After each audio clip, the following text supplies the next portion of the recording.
পাকিস্তানের তুলনায় New Zealand series কঠিন হবে বলে মনে করেন সাবেক নির্বাচক হান্নান সরকার। স্কোয়াড গঠনেও কিউইদের শক্তিমত্তা আমলে নিবে নির্বাচক প্যানেল, মত তার। টাইগার পেসারদের ম্যাচ পরিস্থিতি বুঝে খেলার দক্ষতা বেড়েছে, পর্যবেক্ষণ হান্নান সরকারের। ঈদের ছুটি শেষে জাতীয় দলের ব্যস্ততা শুরু। ৬ ক্রিকেটার খেলছেন পাকিস্তান সুপার লিগে।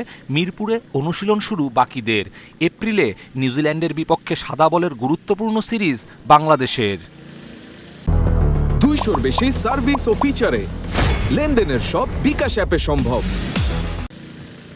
স্নায়ুচাপ সামলে পাকিস্তানের বিপক্ষে এসেছে কাঙ্ক্ষিত জয়। তবে হান্নানের বিশ্লেষণে নিউজিল্যান্ড সিরিজ চ্যালেঞ্জিং হবে।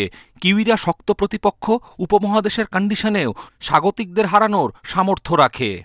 সিরিজটা আমার ধারণা অপেক্ষাকৃত কঠিন হবে পাকিস্তান সিরিজের তুলনায়। মিরপুরে এবং চিটাগাংয়ে এই ধরনের স্পোর্টিং উইকেটে নিউজিল্যান্ড কিন্তু ভালো খেলাটাই স্বাভাবিক। সো তাদের যে চ্যালেঞ্জ দেওয়ার অ্যাবিলিটিটা বা ক্ষমতাটা সেটা কিন্তু আমাদেরকে ভালোই দিবে, আমরা ধারণা করতে পারি। পাকিস্তান সিরিজে হাসান মাহমুদ, তানজিম সাকিবদের অভাব বোধ করেনি বাংলাদেশ। মুস্তাফিজ, তাসকিন, নাহিদ রানারা ঠিকঠাক দায়িত্ব সামলেছেন। দলে পেসারদের প্রতিযোগিতা ইতিবাচক। যে কোনো পরিস্থিতিতে ওয়ার্কলোড ম্যানেজমেন্ট অপশন খোলা থাকার সুফল পাচ্ছে দল, মত হান্নানের। আমরা ওয়ার্ল্ড কাপকে যেহেতু টার্গেট করে আগাচ্ছি 2027-এর 6-7 মাস বা 8 মাসের মধ্যে আপনি 20টা ওয়ানডে খেলার জন্য আপনার এনাফ পেস বোলার রেডি আছে। আপনার যখন যাকে খুশি খেলাবেন, বাকিদের ওয়ার্কলোড ম্যানেজমেন্টে বা তাদের প্রিপারেশনের ক্ষেত্রে তাদেরকে ব্রেক দিতে পারবেন।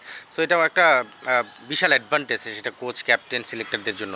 নিউজিল্যান্ড সিরিজের স্কোয়াডেও পরিবর্তন আসার সুযোগ কম। টপ অর্ডার ছাড়া সৌম্যকে নিয়ে ভাবার সুযোগ দেখেন না হান্নান। সৌম্য যদি খেলে ওপেনার হিসেবে খেলবে, ম্যাক্সিমাম 3।